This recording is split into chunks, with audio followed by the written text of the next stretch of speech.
రాజమౌళి గారు ముందుగా చెప్పండి, బాధ్యతాయుతమైన జంజీతోనే సూపర్ పవర్గా భారత్ అని ఇందాక మీరు వీడియో చూస్తుంటారు. పవన్ కళ్యాణ్ గారు హామీల గురించి అడిగితే నీళ్లు నమిలినట్టు అనిపించిందా, ఏమనిపించింది సంక్షిప్తంగా? స్పష్టంగా పవన్ కళ్యాణ్ గారు చేతులు ఎత్తేసినారు. పవన్ కళ్యాణ్ ముందు ఏమనుకున్నాడంటే గన ఏదో ముఖ్యమంత్రి అయిపోతే గన కూటమి ప్రభుత్వం ఏర్పడితే అల్లావుద్దీన్ అద్భుత దీపంలో మాదిరి దీపానికి ఎత్తే ఏం కావాలని కోరుకుంటే రాష్ట్రం అంతా బాగోత్త చేస్తారనే ఉద్దేశం ఏమైనా ఆయనకు ఉన్నదేమో. ఇప్పుడు అర్థమైపోయింది, చేతులు ఎత్తేసినాడు. కేవలం చంద్రబాబు నాయుడు ఇచ్చే నెలకు ఒక 70 కోట్లు 20 కోట్లు 100 కోట్లు ప్యాకేజ్ అని చెప్తున్నారు. ఆ డబ్బు తీసుకొని ఆయన సంతృప్తి పని చెప్తున్నాడు. జనసేనకు ఆయన న్యాయం చేసింది లేదు, రాష్ట్ర ప్రజలకు ఆయన న్యాయం చేసింది లేదు. కేవలం తనకు తాను మాత్రమే న్యాయం చేసుకుంటున్నాడు.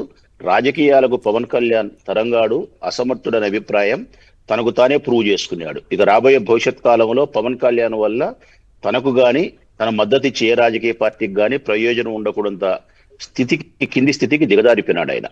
రైట్. పురుషోత్తం గారు.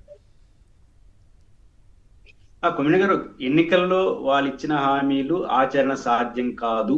ఎందుకంటే జగన్మోహన్ రెడ్డి గారు చాలా క్లియర్ గా 60 నుంచి 70 వేల కోట్ల రూపాయలకు మించి హామీలు అమలు చేయలేము, కాబట్టి నేను ఇంతకు మించి హామీలు అమలు ఇవ్వను అని జగన్ గారు చెప్పారు. ఒక్క ముక్కలో చెప్పాలంటే జగన్ గారు గల్లా పెట్టిన దృష్టిలో పెట్టుకొని హామీలు ఇచ్చినాడు. వీళ్ళు ఎన్నికల ఈవీఎంల మిషన్ దృష్టిలో పెట్టుకుని హామీలు ఇచ్చినారు. అంటే ఓట్లు రావడం కోసం ఆయన అమలు అవుతుందా సాధ్యం కాదు ఈయన ఇచ్చినాడు. కానీ సాధ్యంగానే అమలు ఇచ్చినప్పుడు ఏమవుతుంది? ఇప్పుడు జంజీ ఎవరి మీద రావాలి? వీళ్ళ మీద కదా రావాల్సింది. ఏదో సూపర్ పవర్, బాధ్యతాయుతమైన జంజీతో సూపర్ పవర్గా భారత్ అని ఈయన చెప్తుంటే ఈయన ఎట్లా చెప్తారు? విచిత్రంగా ఉంది కదా. ఈ మధ్య పవన్ కళ్యాణ్ గారు 90% జాతీయ అంతర్జాతీయ విషయాలే మాట్లాడుతున్నారు, రాష్ట్ర విషయాలు మాట్లాడడానికి చేతులు ఏమి లేవు. లేనప్పుడు ఏం చేస్తారు? అంతర్జాతీయ జాతీయ విషయాలు మాట్లాడతారు. ఆ యువత ఎవరో డైరెక్ట్ గా అడిగిన వీడియో ఇప్పుడు చూసాం కదా. హామీలు ఇవ్వకపోతే ఏం చేయాలి, హామీలు అమలు చేయకపోతే ఏం చేయాలంటే దానికి ఏదో కథలు చెప్పారు కదా. చెప్పారుగా, నేను హామీ లేదని చెప్పేశాడు.